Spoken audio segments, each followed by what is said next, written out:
All throughout ancient legends, we hear echoes of giants that once roamed our planet. Some are seen as malicious and vicious beasts. Others are bringers of knowledge and civilization.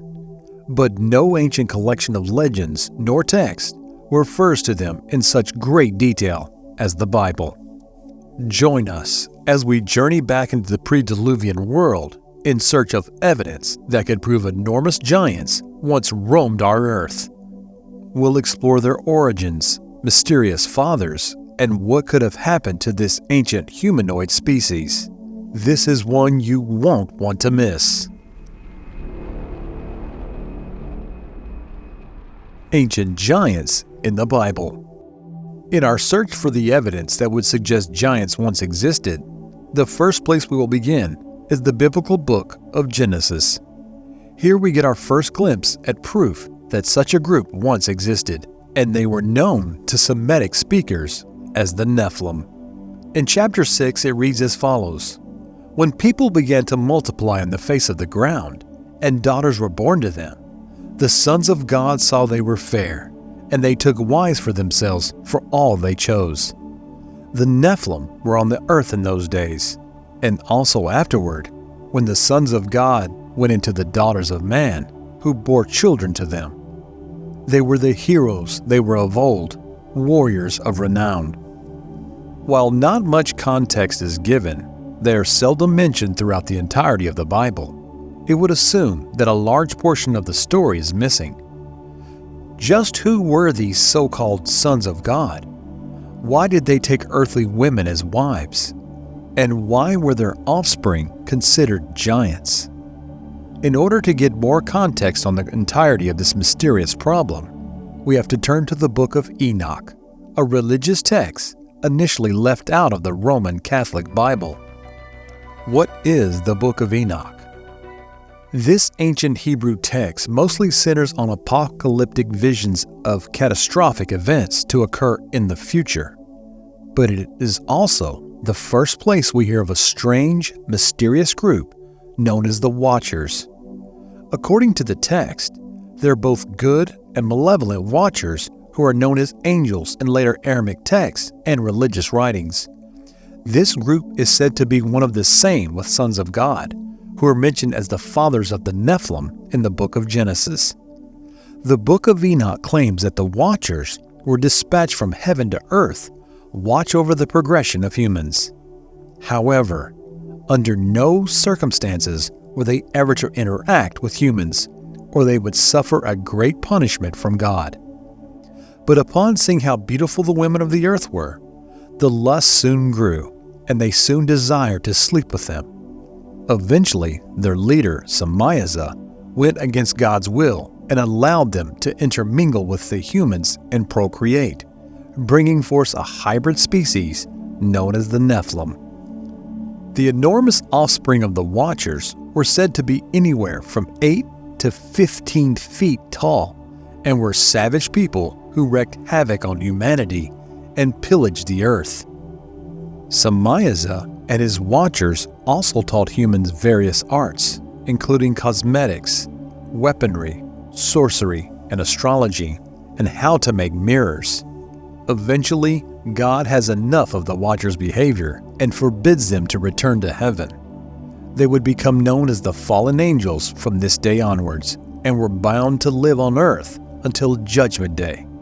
After this, God sent forth a massive flood to destroy the Nephilim who were destroying the earth. But in order to save a portion of the human race, he sent forth an angel known as Uriel to pre-warn Noah and instruct him to build an ark. The Watchers and the daughters of men. In recent centuries, a great deal of debate has been centered on the identity of the Nephilim. Was the group really the offspring of the Watchers who had taken earthly wives? Why did this untoward relationship produce giant offspring? Were the Watchers a race of giants themselves? Or did they create a hybrid species of humans due to the mixing of their foreign DNA with that of humans? Unfortunately, there isn't much we can really determine from the text about this. However, what we can surmise from the text is that the Watchers may have actually been an ancient people with technology far beyond their era, or possibly even a group of extraterrestrials.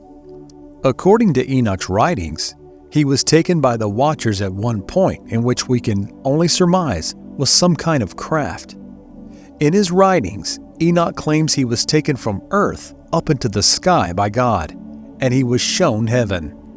He mentions that during his journey, he was taken to a heavenly place, unlike anything else on earth. He also speaks of seeing stars, and possibly even describes the Milky Way. Could Enoch be making reference to a trip that took him beyond the boundaries of earth? Was he really taken into the heavens on some kind of craft that could travel into space? It is possible he even ventured to another planet. This isn't the only time an unusual craft is mentioned in biblical text.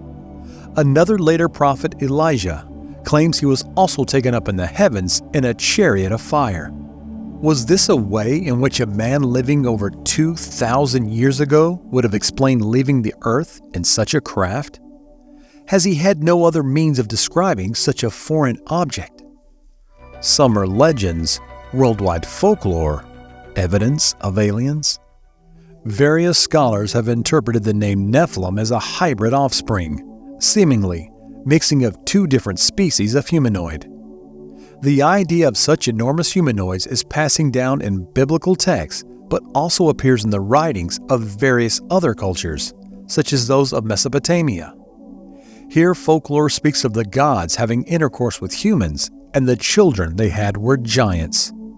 In their surviving writings of Mesopotamia, they also speak of a broad array of gods, whom they call the Anunnaki.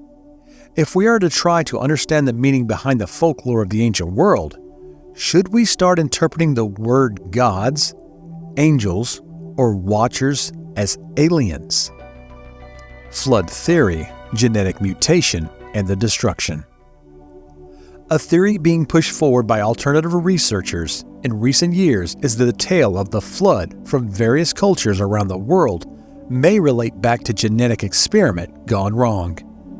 In the Bible, as we previously mentioned, a verse makes reference to the Nephilim existing before the flood, and a few surviving into the past deluge era. But was the flood brought forth by an ancient group to rid the world of this abnormal creation? How does this all relate back to Mesopotamian text?